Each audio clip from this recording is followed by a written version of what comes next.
conceito que a gente tem falado muito nos últimos meses, que é o teto de gastos. Agora, você sabe exatamente o que é a lei do teto de gastos? Ou quer saber melhor? A gente te explica. Vamos começar pelo começo. O governo tem, de um lado, a sua arrecadação de impostos e, do outro, seus gastos e investimentos.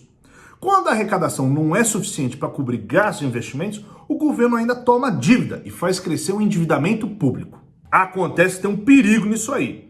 Os políticos têm sempre o incentivo de gastar bastante para satisfazer os eleitores, mas não querem cobrar tantos impostos para não deixar ninguém bravo. E nessas, a dívida pública pode aumentar muito.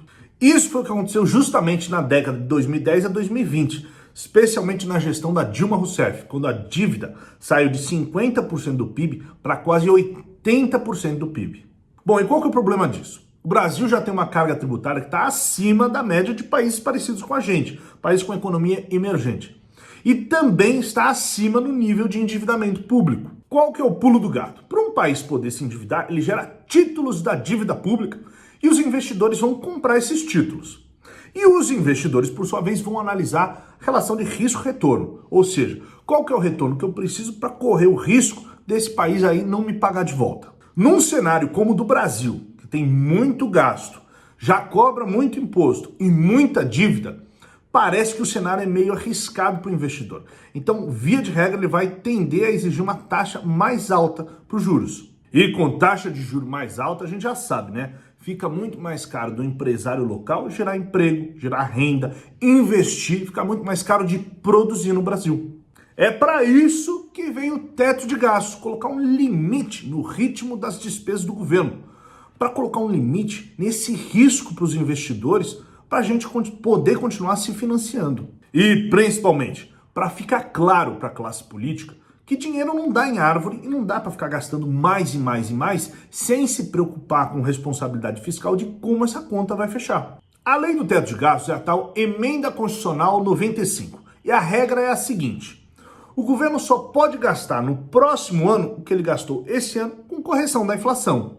E aí, se o governo gastar mais do que pode, vai ter alguns gatilhos que são acionados automaticamente, do tipo: não pode dar aumento para o funcionalismo público e nem pode criar novas despesas que sejam obrigatórias.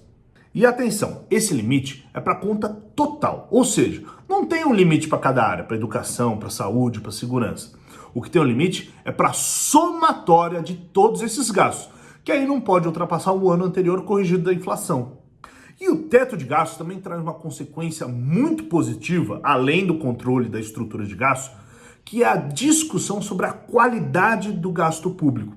Vou explicar. Quando não tinha limite nenhum e nem teto de gastos, a classe política tinha um incentivo de gastar cada vez mais e mais e mais, sem se preocupar com a gestão daquele dinheiro sendo gasto.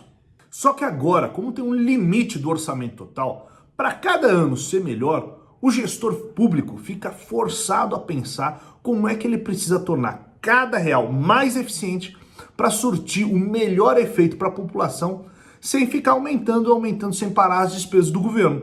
E se agora tem um limite, tem um teto de gastos, não dá para ficar mais gastando dinheiro como se não tivesse amanhã, a gestão precisa se reinventar. E é assim que a gente vai melhorar o uso, o gasto, a qualidade do gasto público.